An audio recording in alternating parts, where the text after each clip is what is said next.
Ali bin Abi Thalib lahir dari keluarga Quraisy yang sangat terhormat. Ayahnya adalah Abu Thalib bin Abdul Muthalib, seorang pemimpin suku Bani Hashim. Suku ini bukan sembarang suku. Dari suku inilah lahir Abdullah, ayah dari Nabi Muhammad SAW. Dengan demikian, Ali adalah sepupu Nabi Muhammad SAW.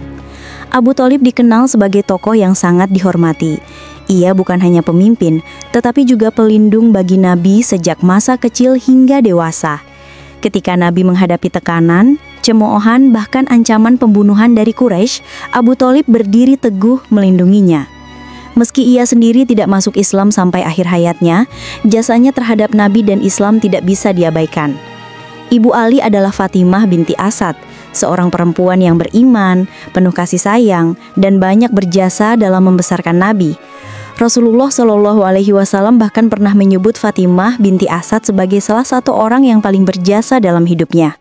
Bayangkan, dari seorang ibu yang mulia inilah lahir seorang anak yang kemudian menjadi singa Allah dan pedang kebenaran. Ali juga memiliki beberapa saudara kandung yang terkenal dalam sejarah Islam. Yang paling dikenal adalah Ja'far bin Abi Thalib yang hijrah ke Habasyah dan dikenal dengan keberaniannya membela Islam di hadapan Raja Najasyi. Ja'far sendiri gugur syahid dalam perang Mu'tah. Kakak lainnya adalah Aqil bin Abi Thalib yang juga memiliki kontribusi dalam sejarah Islam. Dari sini kita bisa melihat bahwa keluarga Ali adalah keluarga pejuang, keluarga yang berdiri di garis depan bersama Rasulullah SAW. Kedekatan hubungan keluarga ini membuat Ali tumbuh dalam suasana yang sangat dekat dengan Nabi. Tidak hanya secara nasab, tetapi juga secara emosional dan spiritual. Ali melihat bagaimana Rasulullah tumbuh, bagaimana beliau berjuang, bagaimana beliau menjaga amanat Allah. Semua itu membentuk fondasi keimanan dan keberanian Ali sejak kecil. Ali bin Abi Thalib radhiyallahu anhu lahir pada hari Jumat 13 Rajab tahun 23 sebelum Hijriyah. Sejumlah riwayat menyebutkan ia lahir di dalam Ka'bah, sebuah kehormatan yang tidak dimiliki seorang pun sebelumnya. Hal ini seakan menjadi isyarat bahwa sejak lahir, ia dipilih Allah untuk mengemban peran penting dalam sejarah Islam. Ali tumbuh dalam keluarga Quraisy terhormat, tetapi kondisi ekonomi keluarganya seringkali sulit. Ayahnya, Abu Thalib yang menjadi pemimpin Bani Hashim yang sangat dihormati sekaligus pelindung Rasulullah sejak kecil hingga dewasa, namun karena banyak tanggungan, ia kesulitan menghidupi keluarganya. Nabi Muhammad yang saat itu sudah menikah dengan Khadijah radhiyallahu anha, kemudian membawa Ali kecil untuk diasuh di rumah beliau. Sejak usia 5 tahun, Ali hidup bersama Rasulullah. Keputusan ini bukan hanya meringankan beban Abu Thalib, tetapi juga menjadi takdir penting. Ali tumbuh langsung di bawah bimbingan Nabi. Ia menyaksikan akhlak, ibadah, kejujuran, dan keberanian Rasulullah dalam kehidupan sehari-hari. Pendidikan praktis inilah yang membentuk karakter Ali, penuh iman, tangguh, dan berani. Ketika wahyu pertama turun, Ali termasuk yang paling awal mengetahui peristiwa besar itu. Pada usia sekitar 10 tahun, ia dengan yakin menyatakan masuk Islam. Ia menjadi anak pertama yang beriman kepada Rasulullah SAW. Keislamannya lahir dari hati yang bersih, bukan sekedar ikut-ikutan. Walau masih remaja, ia teguh mendampingi Nabi menghadapi ejekan Quraisy. Salah satu momen penting adalah ketika Rasulullah diperintahkan mengajak keluarga terdekatnya. Saat Nabi menanyakan siapa yang siap mendukung perjuangannya, semua terdiam, kecuali Ali yang masih belia. Ia berkata lantang, "Aku yang akan menjadi penolongmu, wahai Rasulullah." Ucapan ini dianggap remeh oleh orang Quraisy, tetapi sejarah membuktikan bahwa Ali benar-benar menjadi penolong Nabi sepanjang hidupnya. Ali remaja tidak pernah terjerumus dalam tradisi jahiliyah. Ia tidak pernah menyembah berhala, tidak ikut pesta maksiat, dan tidak terbawa arus penyimpangan moral masyarakat Mekah. Hal ini karena sejak kecil ia sudah menyerap tauhid dan akhlak Nabi. Dengan kecerdasan dan daya ingat yang kuat, Ali tumbuh menjadi pemuda yang berani, jujur, dan penuh semangat juang. Pendidikan yang diterima Ali sejak kecil menunjukkan betapa besar pengaruh lingkungan dalam membentuk seseorang. Ia menjadi sosok yang berani membela kebenaran karena tumbuh bersama Rasulullah. Dari anak kecil yang penuh kasih sayang, ia berkembang menjadi pemuda yang kokoh dalam iman dan kelak menjadi pemimpin yang adil. Sebelum kita mulai lebih jauh, saya ingin mengajak saudara-saudaraku semua, jangan lupa tekan tombol subscribe, like, dan tuliskan komentar kalian di bawah tentang hal-hal yang menyentuh hati kalian dari kisah ini. Dengan begitu, kita bisa terus menyebarkan kisah-kisah inspiratif dari Islam kepada lebih banyak orang. Iman Ali tidak hanya ditunjukkan dengan ucapan, tetapi juga dengan pengorbanan nyata. Salah satu peristiwa besar adalah ketika kaum Quraisy merencanakan pembunuhan terhadap Rasulullah pada malam hijrah. Mereka mengepung rumah Nabi, tetapi Rasulullah meminta Ali untuk tidur di ranjang beliau. Ali tanpa ragu menggantikan posisi Nabi, meski ia tahu nyawanya terancam. Keberanian luar biasa ini menunjukkan betapa besarnya cintanya kepada Allah dan Rasul-Nya. Selain keberanian, Ali juga dikenal sebagai pemuda yang cerdas dan tekun belajar. Ia selalu memperhatikan penjelasan Nabi, menghafal ayat-ayat Al-Quran yang diturunkan, dan bertanya jika ada hal yang belum ia pahami. Karena kedekatannya, Rasulullah SAW sering mempercayakan ilmu dan rahasia kepada Ali. Tidak heran jika kemudian ia menjadi salah satu sahabat yang paling banyak meriwayatkan hadis dan dikenal luas sebagai pintu ilmu. Keislaman di usia muda menjadikan Ali teladan bagi generasi muda sepanjang masa. Ia membuktikan bahwa anak muda bukan penghalang untuk beriman teguh dan berjuang di jalan Allah.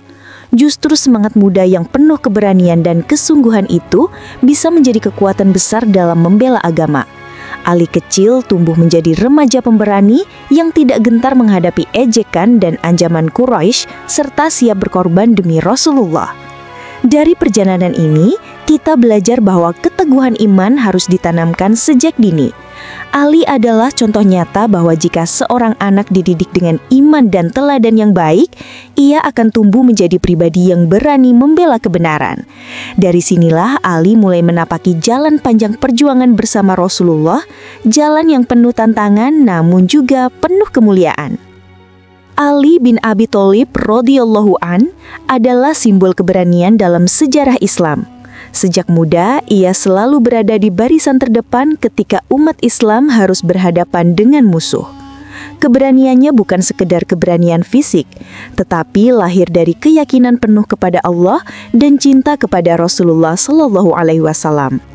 Dalam Perang Dadar, Ali tampil sebagai salah satu kesatria utama. Ia berhasil menundukkan beberapa jagoan Quraisy, menunjukkan bahwa kaum muslimin yang awalnya dianggap lemah ternyata memiliki kekuatan luar biasa. Rasulullah mempercayakan bendera pasukan kepadanya dalam beberapa pertempuran, sebuah tanda kepercayaan yang besar. Pada Perang Uhud, ketika barisan kaum muslimin sempat porak-poranda akibat serangan mendadak, Ali tetap teguh membela Rasulullah. Ia bertarung habis-habisan melindungi Nabi dari serangan musuh. Peristiwa ini menegaskan kesetiaannya yang tidak tergoyahkan. Salah satu momen paling masyhur adalah pada Perang Khaybar. Ketika kaum muslimin mengalami kesulitan menembus benteng Yahudi, Rasulullah bersabda, "Besok bendera ini akan aku serahkan kepada seseorang yang mencintai Allah dan Rasul-Nya, dan Allah serta Rasul-Nya mencintainya. Melalui dia, Allah akan memberikan kemenangan." Keesokan harinya, bendera itu diserahkan kepada Ali. Dengan izin Allah, Ali berhasil merobohkan gerbang benteng Khaybar dan membawa kemenangan besar bagi kaum muslimin. Keberaniannya juga tampak pada malam hijrah, ketika ia menggantikan posisi Nabi untuk tidur di ranjang beliau meski nyawa taruhannya.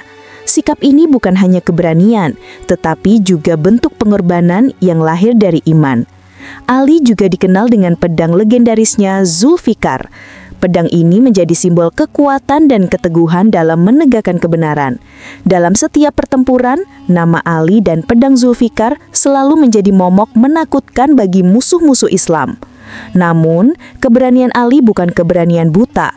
Ia tidak berperang untuk kekuasaan atau popularitas, melainkan untuk menegakkan kalimah Allah. Dalam setiap langkahnya di medan perang, ia selalu meletakkan niat lillahi ta'ala. Karena itu, keberaniannya melahirkan teladan bukan sekedar kemenangan militer. Setelah terbunuhnya Khalifah Utsman bin Affan radhiyallahu anhu, umat Islam berada dalam keadaan yang sangat genting. Fitnah besar mengguncang Madinah dan kaum muslimin mendesak Ali bin Abi Thalib radhiyallahu anhu untuk menerima amanah sebagai khalifah. Pada awalnya Ali enggan karena beliau tahu bahwa tanggung jawab ini penuh ujian. Namun setelah didesak oleh mayoritas kaum muslimin, ia pun menerima baiat pada tahun 35 Hijriah. Langkah pertama Ali sebagai khalifah adalah melakukan perbaikan dalam pemerintahan. Ia mengganti beberapa gubernur dan pejabat yang dianggap tidak kompeten atau terlibat dalam fitnah. Hal ini menimbulkan resistensi dari sebagian kelompok, terutama yang merasa kehilangan posisi. Ali kemudian memindahkan pusat pemerintahan dari Madinah ke Kufah, Irak, agar lebih strategis dalam mengatur wilayah Islam yang semakin luas. Masa kekhalifahan Ali penuh dengan ujian besar. 3 peperangan saudara mewarnai kepemimpinannya. Pertama adalah Perang Jamal, melibatkan Aisyah radhiyallahu anha bersama Tolhah dan Zubair yang menuntut agar pembunuh Utsman segera diadili. Kedua adalah Perang Siffin, melawan Muawiyah bin Abi Sufyan, gubernur Syam, yang juga menolak mengakui kepemimpinan Ali sebelum kasus Utsman diselesaikan. Ketiga adalah tahkim atau arbitrase, yang justru memunculkan kelompok Khawarij karena mereka menilai Ali telah menerima keputusan manusia dalam urusan Allah. Meskipun menghadapi fitnah besar, Ali tetap berusaha menegakkan keadilan. Ia memimpin dengan kesederhanaan, tidak mencari kekayaan atau kemegahan. Kehidupannya sebagai khalifah tetap sederhana, seperti sebelum menjabat.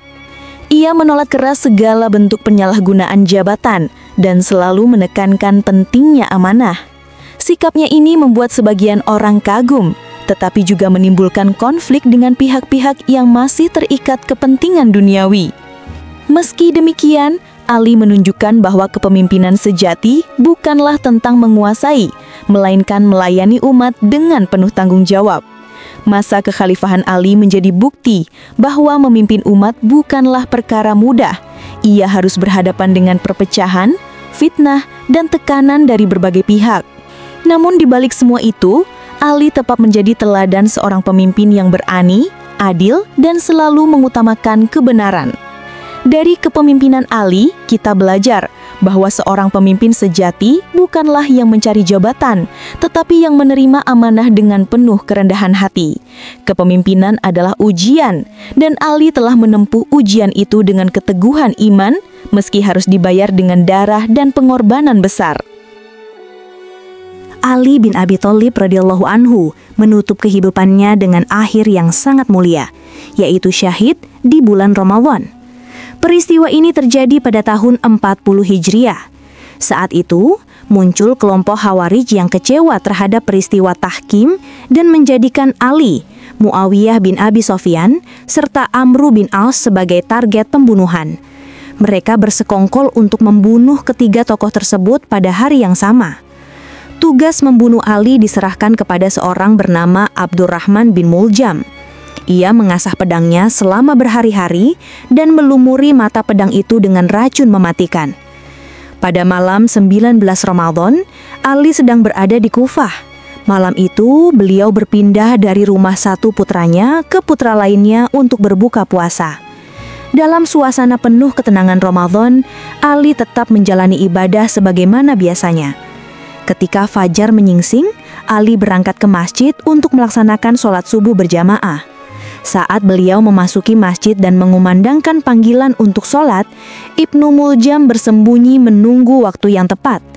Saat Ali sujud, Ibnu Muljam menghantamkan pedang beracun itu ke kepala beliau. Darah pun mengalir deras, membasahi mihrab Masjid Kufah. Dalam kondisi luka parah, Ali masih menunjukkan ketenangan iman. Beliau berkata, "Demi Tuhan Ka'bah, aku telah beruntung."